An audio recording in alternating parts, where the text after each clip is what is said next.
Welcome to the Global Connection, a Tel Aviv University podcast. Journey with us as we discover how TAU's academic community and friends are engaging with and helping to shape this ever-changing world. Welcome, everyone. I am Maria Ellul, an international student here at Tel Aviv University, reading for a master's in security and diplomacy.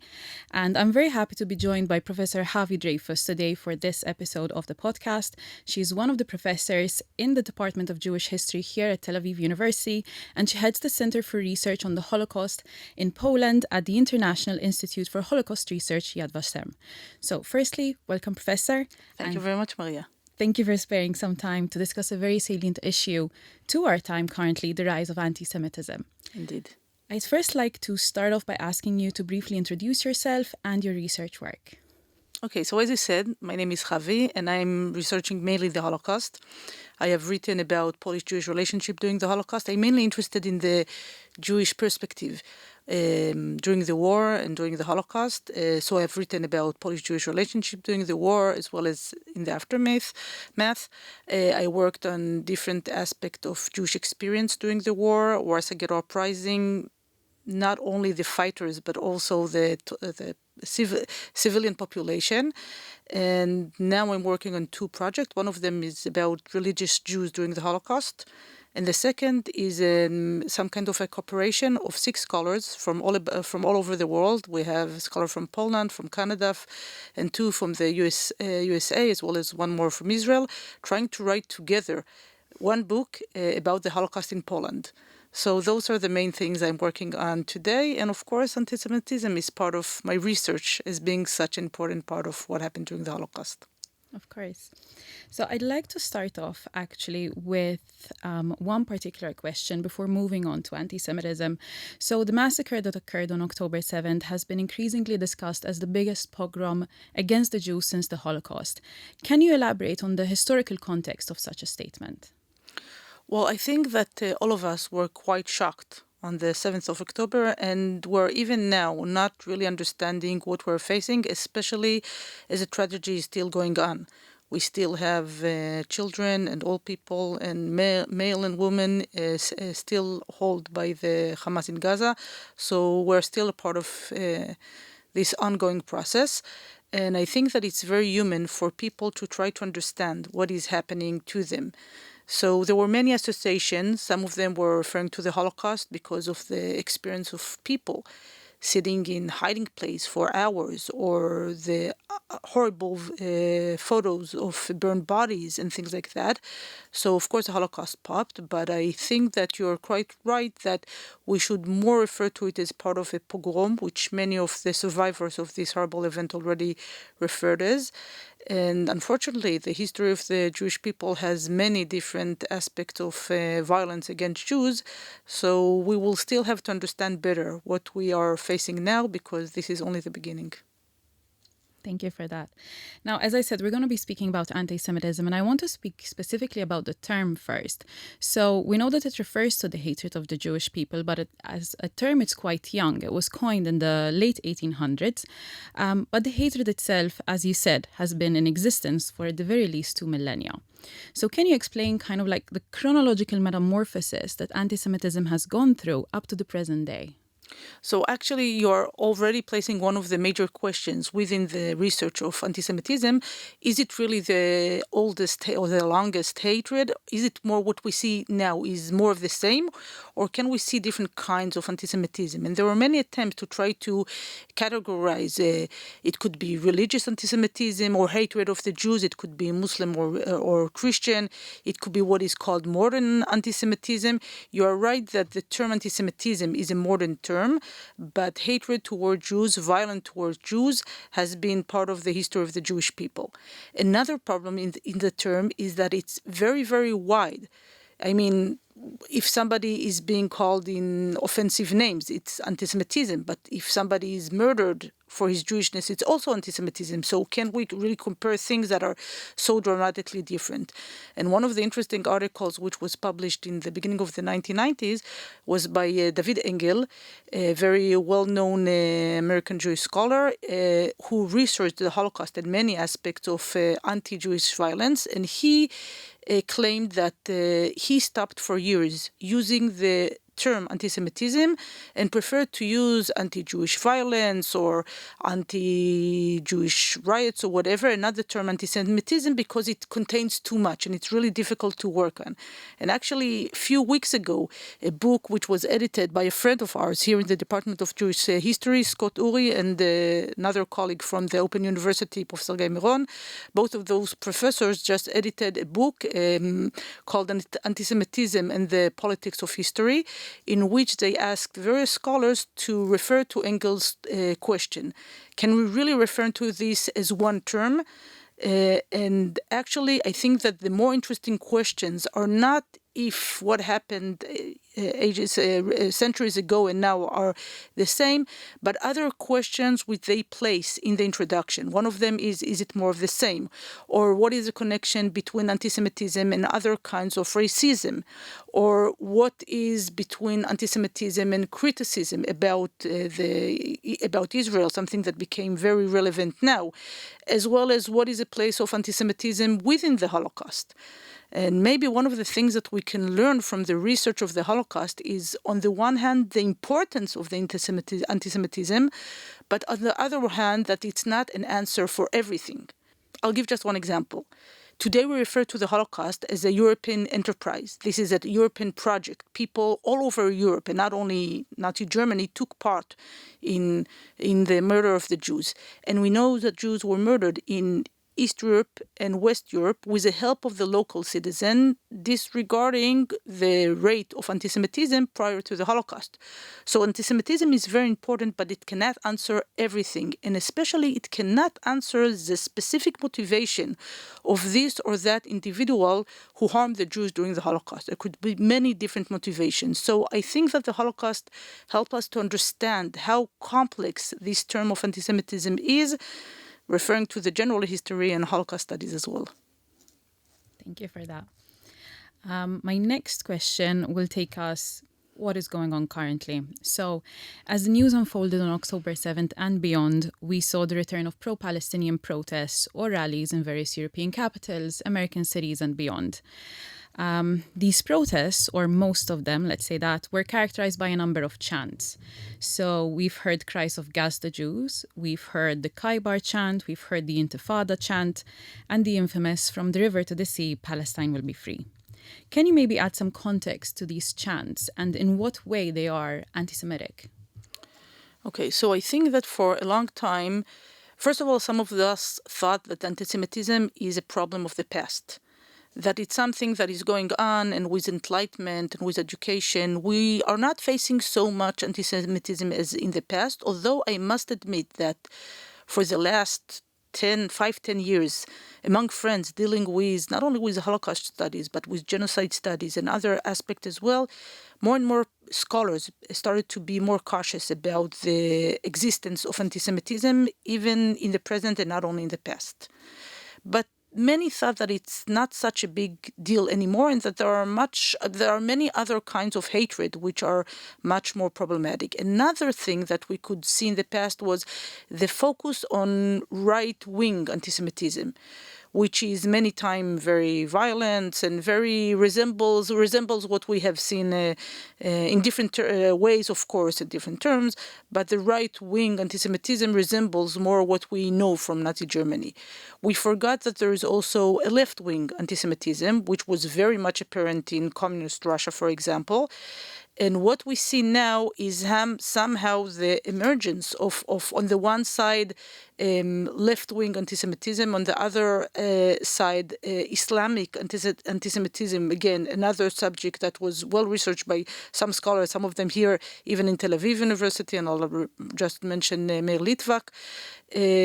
But many of us were not, I can say about myself, I was not, I was surprised from the strength of those voices. And as you said, those voices are very, very troubling, because this term "from the river to the sea," it's not something that refers to criticism about Israel or about aspiration of the Palestinians or whatsoever. It's a direct call for a genocidal plan regarding Jews. meaning that Jews should not be from the river to the sea, which should not be, there's no way for existence of a Jewish homeland. And I think this is something that we now understand better. And what is quite bizarre is how those left-wing anti-Semitism became so popular, especially in elite campuses. And it became legitimate to attack Jews. And it's not Israelis. It attacked Jews as Jews in so many places. I mean, if somebody would have changed the term to any other group, minority group, it would have been seen as something so inaccessible. But somehow referring to Jews, this is something that people, universities, and their leaders are willing to tolerate. And this is something very problematic. In the aftermath of October 7th, we have seen an increase in anti-Semitic acts and incidents, both in cities and, as you said, on university campuses. The use of symbols can be quite effective, and indeed we have seen increases in graffiti, posters, and even vandalism, making use of such symbols. So, for example, we're seeing the Star of David being equalized with the Nazi swastika, or the Nazi swastikas being spray-painted over Jewish graves. Even in France, we saw the Star of David marking Jewish homes. So can you tell us a little bit about the implications of such symbols and their potential impact on Jews in the diaspora? Well, I think that first of all, symbols many times helps people to simplify a complicated question or complicated problem. So people don't really understand what exactly is happening in the Middle East or whatever, but the Jews as Jews is something that they have negative reaction to it. So in somehow it's narrowing it makes the whole discussion very, very shallow, very, very shallow. But it also enables to bring together so many different views, which has nothing in combination except the hatred to Jews. Because you can see right-wing symbols with left-wing symbols, with religious Christian and Islamic symbols, which are joined together.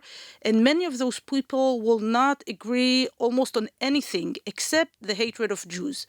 So I think the symbols help them to unite and to speak in a language, especially today in a world of media, to speak in the language of hate, which of course is very, very problematic from the Jewish point of view, because it is terrifying for people who thought that swastika is something of the past, for people who were already used to live in their different communities throughout Europe. All of those things are very, very frightening. And actually, I will just remind her what President Biden said, the fact that the existence of the Israeli state enables Jews all over the world to feel some kind of a safety. And as Israel was attacked, and again, I think here we should remember that the attack was against Israel, not only against the Israelis, but we have also foreigners who were attacked. But it is really a struggle against the West and against the core values of the West. And everything here blurs when you're using those symbols. But I think that it mainly reminds us. Many times we talk about how solidarity can unite us and so on. Actually, I think that hatred unites people in a much quicker way, and this is part of the frightening things that we have in those symbols. I definitely agree with that one, with the use of the way that the symbols are being used at the moment. And especially it goes on into my next thing, which is social media. So social media is something that nowadays everyone is using. And symbols, you can find them a lot on social media as well. But anti-Semitism is nothing new on social media. There's quite a lot of research on this. And something that is also not new is the comparisons that attempt to equate Israel or Jews or Zionist with Nazi Germany. It's simply just one of the expressions that we see on social media. So in the past few weeks, this kind of rhetoric has increased exponentially. Can you offer some insights into the dehumanization process that goes on when you are making such comparisons? Okay, I think we have here a few levels. First of all, I will say that it is much more than dehumanization, because it is claiming that the victims of Nazi Germany are now perpetrators. And this is something which is not only offensive, but sometimes is being used as legitimizing the attack of the Jews. And I think the fact that you said Israelis, Jews, Zionists, the fact that all those different terms are being blurred into one evil enemy that those people want to attack only show that this is not a political struggle. One can have criticism about the policy of Israel, and many Israelis have criticism about the Israeli policy, but it is something that is much more. And we saw it in the attacks of October 7th when it wasn't specific. It wasn't Israelis as Israelis. It was attack against those who were seen as Israelis, even if they were from Thailand and from other countries. And we can see as what is happening in the campuses as well. But I think that what you ask also reminds us that for the last few decades, there were few attempts to try to define what is anti-Semitism, and how can one differentiate between legitimate criticism against Israel or against Jews and between anti-Semitism. And here I want to remind the 3D, the delegitimization, the dehumanization, and the double standard, which all can help us understand and expose when criticism is not really criticism, but it is anti-Semitism. So now I'm going to move on into something a little bit harsher. Well, not harsher, sadder, because in the last few days, we have unfortunately heard of Jews who have actually lost their lives due to anti-Semitism. So, for example, we've got the woman in France who was stabbed as she opened her door, and then a swastika was actually painted on her front door. We also saw in the US a peaceful protester who was struck in the head, and he subsequently lost his life after a verbal altercation turned physical. These cases have understandably shocked the respective communities, but also Jewish communities worldwide. What is your take on this increase in anti-Semitic crimes? I think another blind spot for many of us for years was that words bring to action. And when people say they want to attack Jews, they might really attack them. And here I'm citing Deborah Lipstadt, who is the ambassador of combat of anti-Semitism in the USA, referring to the importance of referring to those words. And when people are saying that they want to harm Jews, they might really mean it. And when they have the opportunity to do it, they might do it. And again, we cite in a very clear way on October 7th, but you're right. That this is being seen all over the world, in Europe, in the States, in Canada as well. There were attacks. And we can see Jews, not only Israelis, but Jews who are now afraid to walk with yarmulkes, to have the Star of David, people who are trying to hide the Hebrew language in many different ways. And again, I think that one of the things that we must remember is that the Jews might be the first victims or the first target, but the struggle here is much more. And just as in the past, I will cite here maybe one of the great teachers of Holocaust studies and of anti-Semitism, that is Professor Yuda Bauer. And he referred to that anti-Semitism is a problem not only of Jews, because it's starting with Jews, but many times it's dragging the whole world to a global catastrophe. And because the Jews are being seen as an example or as a symbol for many values that those evil forces want to struggle with. And we could have seen it in the past, and I think we can see it now. So when words are dangerous and when words become acts, I think it's not only Jews who should be alerted, but whoever see himself as part of the Western society, as part of liberal values, as part of equality, as part of rights of women and rights of homosexuals and rights of human beings, should be also very much distressed. Definitely.